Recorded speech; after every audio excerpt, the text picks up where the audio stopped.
Maximiliano, buenas tardes. Jonathan y Carolina, te saludamos desde San Rafael Mendoza. ¿Cómo estás? Buenas tardes y muchas gracias por la invitación. Bueno, ¿Cómo va, Maxi? Gracias por atendernos. Bueno, contanos de qué se trata, digamos, esta idea que tienen, cuáles son los principales argumentos, fundamentos para, bueno, esta transformación que están llevando a cabo. Bueno, cuando uno mira los organismos públicos, básicamente lo que se encuentra era con un mecanismo de robo legal. ¿Por qué? Porque en la década del 90 había 50 organismos y en diciembre de 2023 había 110. Es decir, casi se duplicaron. Esos organismos tenían 33.000 empleados públicos hace 20 años, hoy tienen 88.000. Esos organismos tienen más de 5.000 funcionarios, cargos, gerencias, directores, departamentos, 5.000 políticos que cobran un sueldo medio. Es un Estado mucho más grande que no le dio ninguna ayuda a los ciudadanos. Y os menciono dos casos concretos de las cosas que nos fuimos encontrando. Por ejemplo, uno de los organismos que disolvimos la semana pasada fue la ICAM, una agencia que estaba destinada al cannabis. Tenía 5 secretarios de Estado y el Ministerio de Salud tiene 5 secretarios de Estado. Entonces, la lógica del gobierno anterior era crear organismos, contratar empleados públicos, crear cargos políticos y utilizar eso como mecanismo de repartija de dinero. Otro instituto, el Instituto de Agricultura Familiar. Cuando empezamos a ver los números, había 10.000 millones de pesos en un instituto que tenía más de 1.000 empleados, que tenía más de 100 sedes, en donde el 85% de ese dinero terminaba en los sueldos de los mismos trabajadores y el 15% tampoco llegaba a los agricultores. Terminaba yendo a un municipio, a una cooperativa, que cuando uno después buscaba la rendición de esos gastos no aparecía en ningún lado.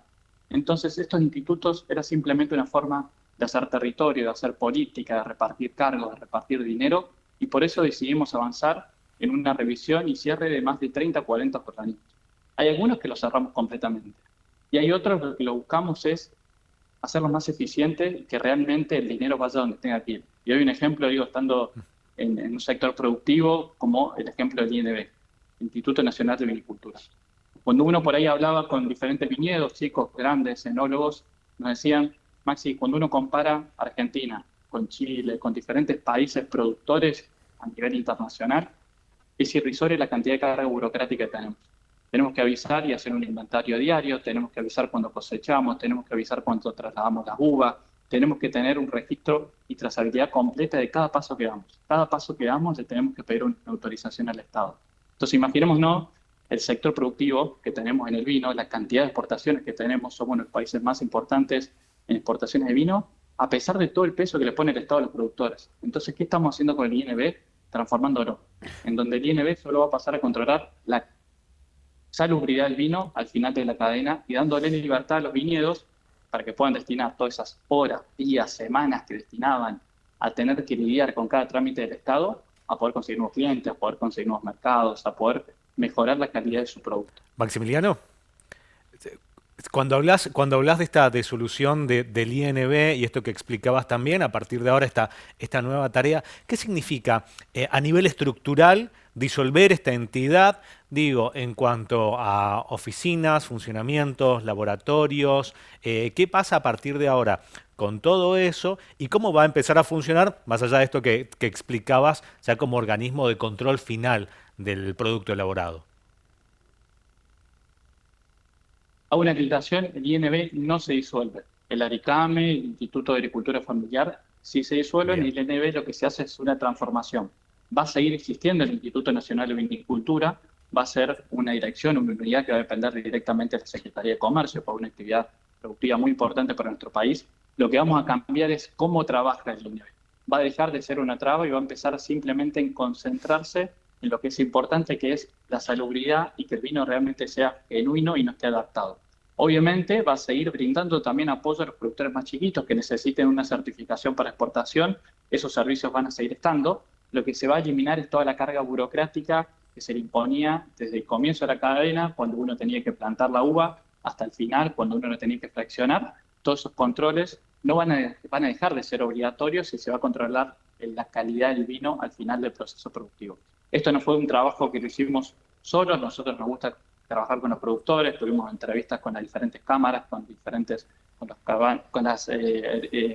productores chicos, grandes, Y a partir de eso fue un trabajo que habría que comenzar a implementarlo y que vamos a estar trabajando en conjunto con las dos provincias, con San Juan y con Mendoza, en este proceso de implementación.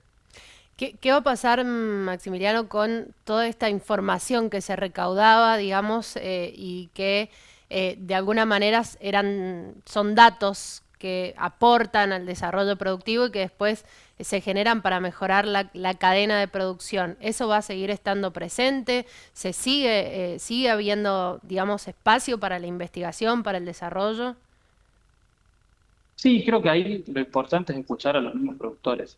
Y en unas encuestas que hicieron los productores salía que algunas de estas tareas que se van a dejar de realizar, más del 80% de los productores estaban en contra de que estas tareas se hicieran.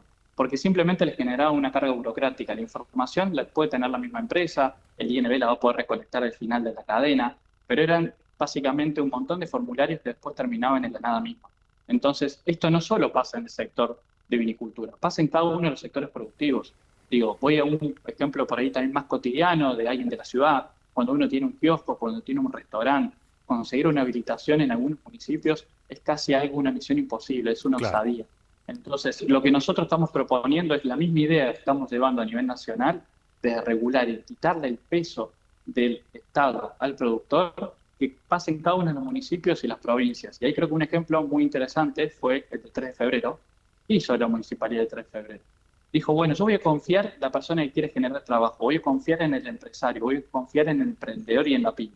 Si una empresa quiere empezar a funcionar, va a completar un formulario digital, va a completar si tiene matafuego, los datos del alquiler, dónde va a funcionar, y automáticamente a los 5 minutos ya tiene una habilitación municipal para poder funcionar.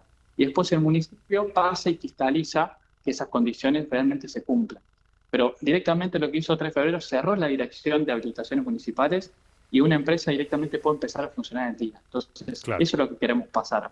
Mismo donde el Estado no te diga, estoy todo permitido, salvo lo que está prohibido, y no como hoy es, que está todo prohibido, salvo que el Estado te autorice, y que termina siendo también un lugar para la corrupción, para la coima, para los pedidos de favores políticos. Claro, Maxi, sabemos que tenemos poco tiempo para hablar porque justamente estamos en horario pico, pero no queríamos dejar de preguntarte por lo que más resonó esta semana también, y quizás una breve conclusión de este caso del de Vialidad Nacional, de la disolución de Vialidad Nacional, y lo que pasa en Mendoza, por ejemplo, con la expectativa con la Ruta 40, otras obras que sí se van a hacer. En el caso de San Rafael, conexión con Mendoza, había una espera ahí de una ruta nacional 143 que la va a hacer el gobierno provincial con otros fondos en un acuerdo con el gobierno nacional también. ¿Cuál es la situación con Vialidad Nacional en este caso?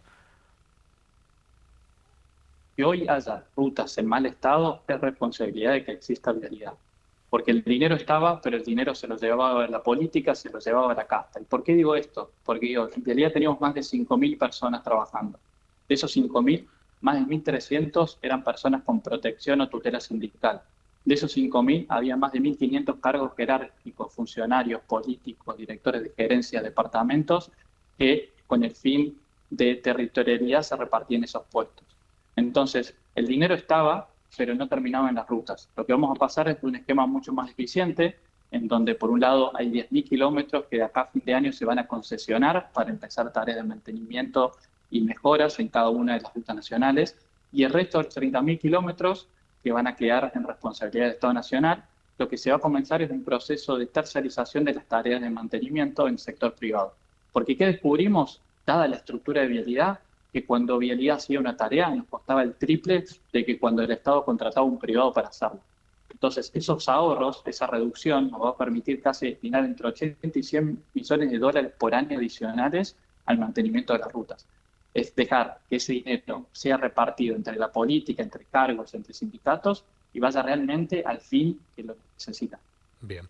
Maximiliano, muchísimas gracias por el tiempo y la información, por supuesto que estamos a disposición para seguir comunicando y hablando acerca de toda esta información. Muchas gracias por la invitación.